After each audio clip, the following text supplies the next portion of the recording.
Satu-satu jalan memang harus sudah atur dari awal, pertama. Hmm. Karena banyak orang, kalau orang abis ini saya ngomong, orang financial planning akan nyerbu gitu loh. Karena memang idealnya adalah mengatur dengan cara financial planning gitu ya, Iya. membuat financial planning.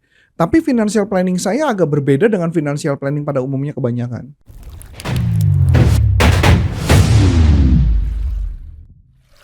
Halo teman-teman, kembali lagi di YouTube channel NLP for Business untuk Indonesia. Nah, kali ini kita mau bahas nih, kadang teman-teman kalau udah gajian terus lupa kita belanja, kita check out Shopee, kita check out yang lain. Nah, tapi yang mau aku bahas, kadang kita kalau misalkan sudah sukses, kita sudah mempunyai penghasilan yang bagus, kita kadang lupa, dan kadang di masa yang akan datang kita tidak akan mempunyai uang lagi. Nah, bagaimana sih tips untuk kita meminimalisir hal itu terjadi? Nah, belum masuk ke topik kali ini, kita sapa dulu Coach Arif. Hai Coach. Halo. Coach mau curhat nih Coach. Gimana? Jadi kan ada fenomena nih Coach. Jadi dulu orangnya sukses, punya uang, tapi sekarang dia nggak punya uang, bahkan dia akan ada terjadi sesuatu gitu kan. Nah, itu juga relate sama kita yang misalkan abis gajian kita kan suka foya-foya gitu ya Coach, check out A, check out B kayak gitu. Nah, itu bisa nggak sih Coach itu dihindari, dan bagaimana cara menghindari hal itu terjadi gitu?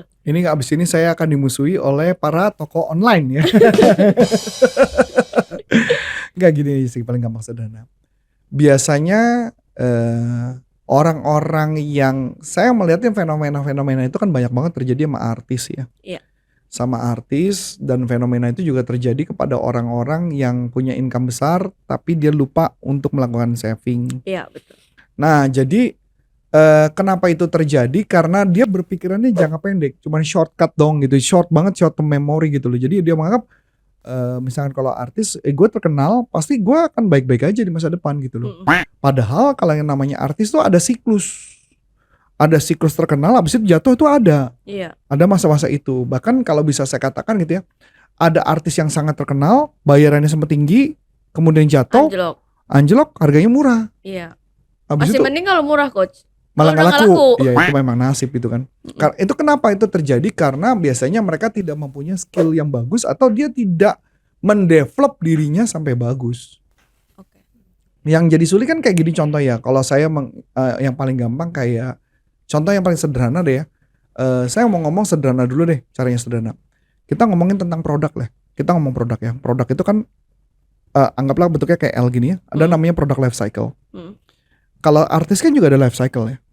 Jadi kan life cycle-nya produk kan adalah naik ke atas gitu ya. Jadi tumbuh, growth, maturity, kemudian decline, turun ke bawah. Nah, menurut teori marketing, segala apapun yang mulai mau turun ke bawah, apa harus dilakukan? Dia naikin ke atas. Iya. Cari strategi lain untuk membuat naik ke atas. Gitu ya. Setiap naik, mau turun, naikin ke atas. Lagi. Nah, itu sama nggak dengan kayak cara kerja saya di corporate? Sama kan di kantor? Ketika kenapa penjualannya drop, berarti saya harus bikin sesuatu.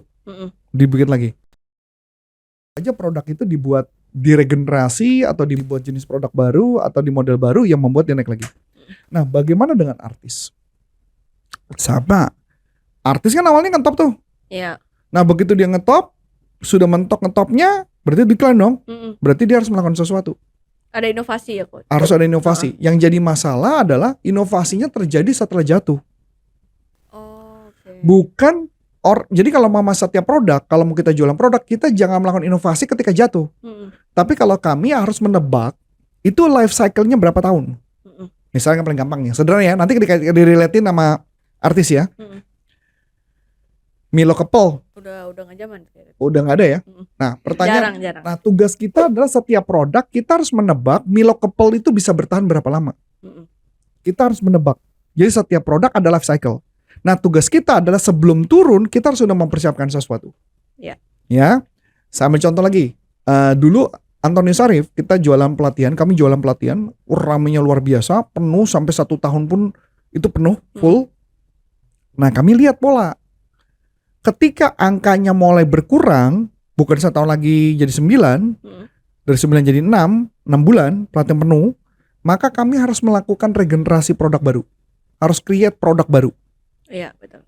Ya, jadi create produk baru atau buat inovasi baru. Maka apa yang terjadi? Makanya perusahaan kita bisa tumbuh terus.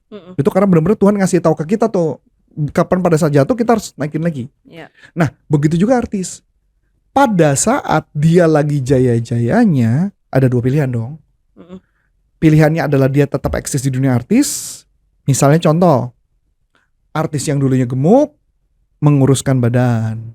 Iya. Uangnya ada dipakai buat operasi. Mm-mm. Contoh Lucinta Luna. Iya. Itu Lucinta Luna pinter loh. Kenapa tuh coach? Oh, pinter dia.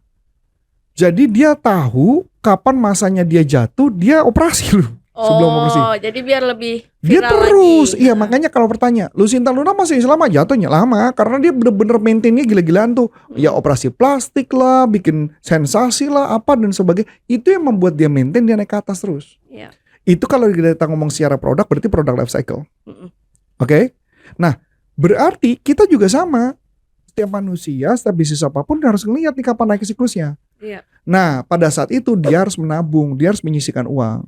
Nah, kenapa itu bisa terjadi? Saya cuma jawab biasanya karena ngeliatnya jangka pendek. Dia pikir dia masih bisa panjang umurnya, dia masih bisa lama Mm-mm. hidupnya dan sebagainya. Totonya habis. Iya. Itu yang sering banget saya temukan. Nah, cara agar kita nggak terlena gimana nih? Satu-satu jalan memang harus sudah atur dari awal. Pertama, Hmm. karena banyak orang, kalau orang yang di sini saya ngomong, orang financial planning akan nyerbu gitu loh. Karena memang idealnya adalah mengatur dengan cara financial planning gitu ya, Iya. membuat financial planning. Tapi financial planning saya agak berbeda dengan financial planning pada umumnya kebanyakan. Oh, apa tuh coach? Jadi gini financial planning saya. Financial planningnya saya bagi percaya gini ya. Saya pecahnya yang pertama, ini ajarannya saya dapat dari T. Harv Eker. T. Harv Eker konsepnya ini menarik gitu. Jadi saya juga ngerti kenapa kayak, bahkan saya baru tahu ya ternyata bangsa Yahudi Hmm. ternyata punya cara sendiri juga untuk mengatur keuangannya. Oh, pantesan mereka kaya-kaya gitu kan. Saya baru ngerti cara mereka lucu unik gitu ya. Dan saya nggak ngomong yang Yahudi, saya ngomong yang orang terkenal dunia yang efeknya sama jadi money magnet. Yang pertama adalah uangnya mesti disisihkan 10% dari penghasilan. Oke. 10% pertama disisihkan 10% untuk mana? 10% dipecahkan untuk menjadi namanya financial freedom account. Financial freedom account yang artinya suatu saat akan jadi financial freedom. Uangnya dikumpulkan 10%. Oke? Sampai suatu saat kalau uangnya sudah makin banyak 10%-nya, uang tersebut akan dipecah menjadi 2. Dipecah jadi 2, uang itu dialokasikan kemana? 1, investment income. Investment income itu apa? Saham. Itu investment income. Main properti, itu investment income. Yang satu ada namanya working investment income. Jadi ada yang bekerja. Jadi artinya kita bikin bisnis yang pakai bekerja. Buka warung, buka restoran.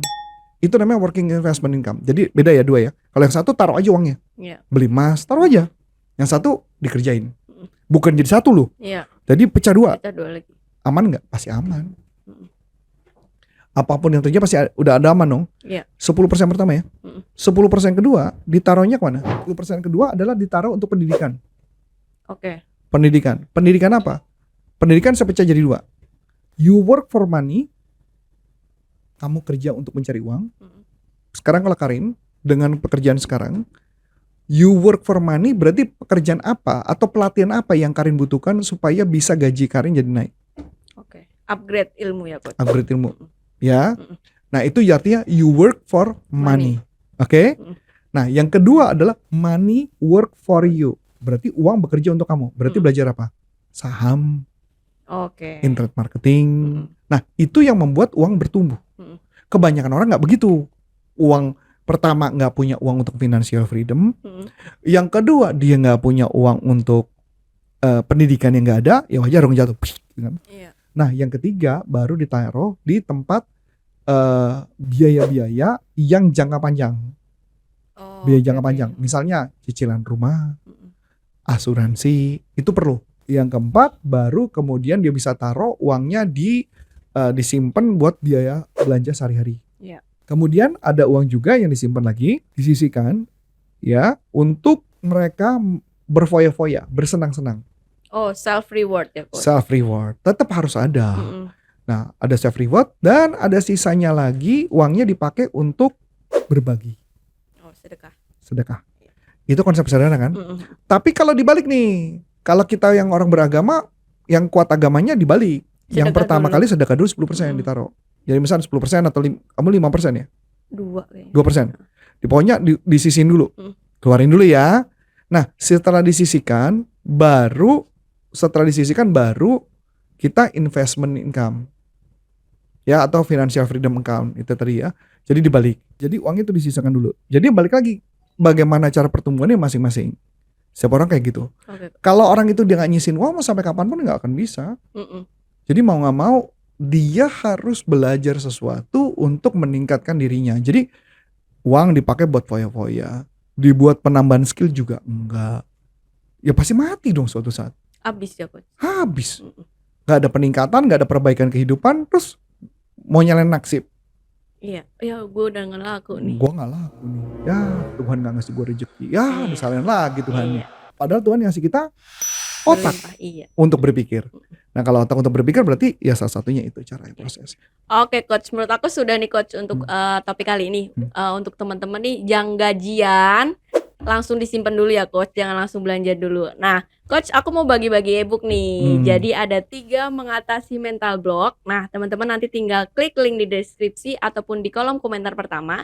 Jadi nanti tinggal isi nama, nomor, dan email, nanti kita langsung kirimkan. Nah jika belum dikirimkan, nanti teman-teman bisa kontak di bawahnya pas pada saat submit gitu coach. Nah kalau misalkan mau mengikuti pelatihan kita secara online itu bisa di pastiprestasi.com. Dan untuk mengikuti pelatihan lisensi NLP dari Dr. Richard Bandler, dan ini sudah batch ke-23, bisa masuk ke nlpleadershipindonesia.com. Nah, sudah nih coach, terima kasih untuk tips kali ini coach. Sip. Oke, dengan saya Karin Dan saya Coach Antoni Syarif, NLP for Business untuk Indonesia. Bye-bye.